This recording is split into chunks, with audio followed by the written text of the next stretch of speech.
Прочетем верни родения во Фараса и славата на тон Паиси, подражател и равночестен на древните преподобни, изпълнен с дарования съсъд, защото той запазван от всички скърби, ония, които с вяра възкликват, слава на дарилия ти сила, слава на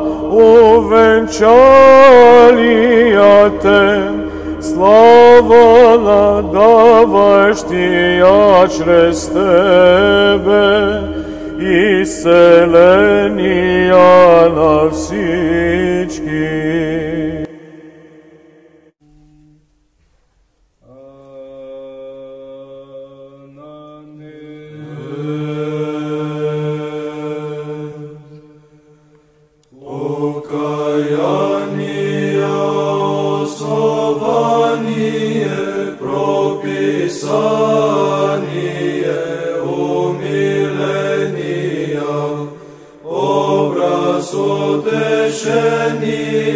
Духовного совершения, равно ангелное житие Твое, беспреподобне, в молитвах убогих почтених и в слезах пребивави, Отче Иоанне, моли Христа Бога о душах наших.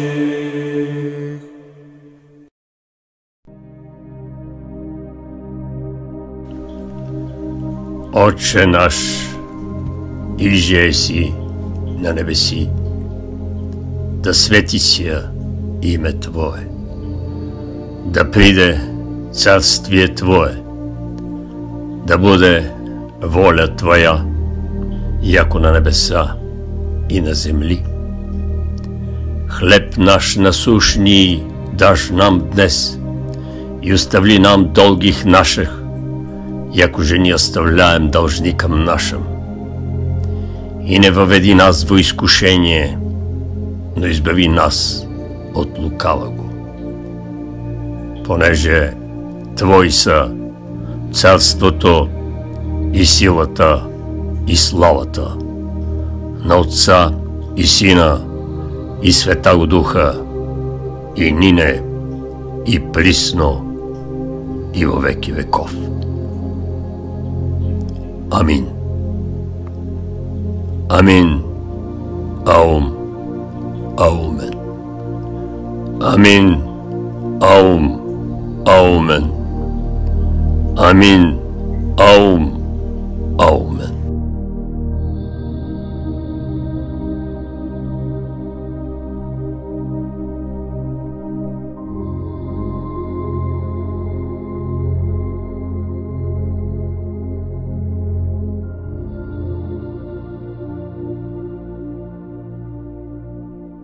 Исподоби нас, Владико, со дързновение неосуждено, смети призивати Тебе, небесного Бога Отца, и глагола Ти.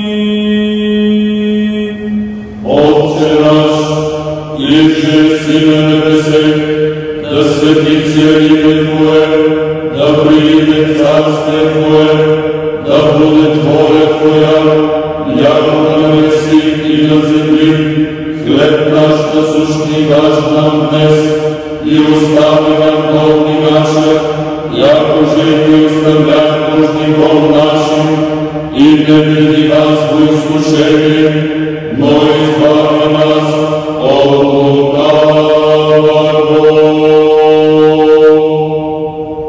яко Твое есть царство и сила и слава, Отца и Сина и Святаго Духа, нине и присно, и во веки веков.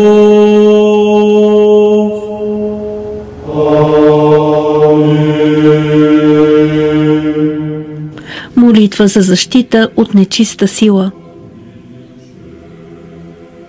Господи Исусе Христе, Сине Божий, огради ме със светите Твои ангели и молитвите на нашата пречиста Владичица Богородица и присно Дева Мария, със силата на честния и животворящ Твой кръст, със светият архистратик Божий Михаил и с всички небесни безплътни сили, светият пророк и претеча кръстителят Господен Йоан, със свети апостол и евангелист Йоан Богослов, свещеномъченик Кипрян и мъченица Юстина, светителя Николай, архиепископ Мирликийски чудотворец, светител Лъв Катански, светител Йосиф и Митрофан, преподобни Сергий игумен Радонежки, преподобни Серафим Саровски чудотворец, преподобни Йоан Рилски чудотворец, светите мъченици Вяра, Надежда, Любов и майка им София, светите правени богоотци Йоаким и Ана и всички Твои светии, и помогни на Твоя недостоен раб, името на този, който се моли, и ме избави от всички козни на врага, от всякаква магия, магиосници, врачки и лукави хора, така че да не могат да ми причинят никакво зло. Господи, с Твоята възкресна светлина запази ме сутрин, през деня, вечер и когато сънят настъпи, и чрез силата на Твоята благодат отпрати и премахни всяко нечестиво зло, действащо по дяволско внушение и уговаряне. Който е помислил и направил това, върни злото му назад в пъкъла, защото Твое е царството и силата и славата на Отца и Сина и Светия Дух, сега и винаги и във вечните времена. Амин.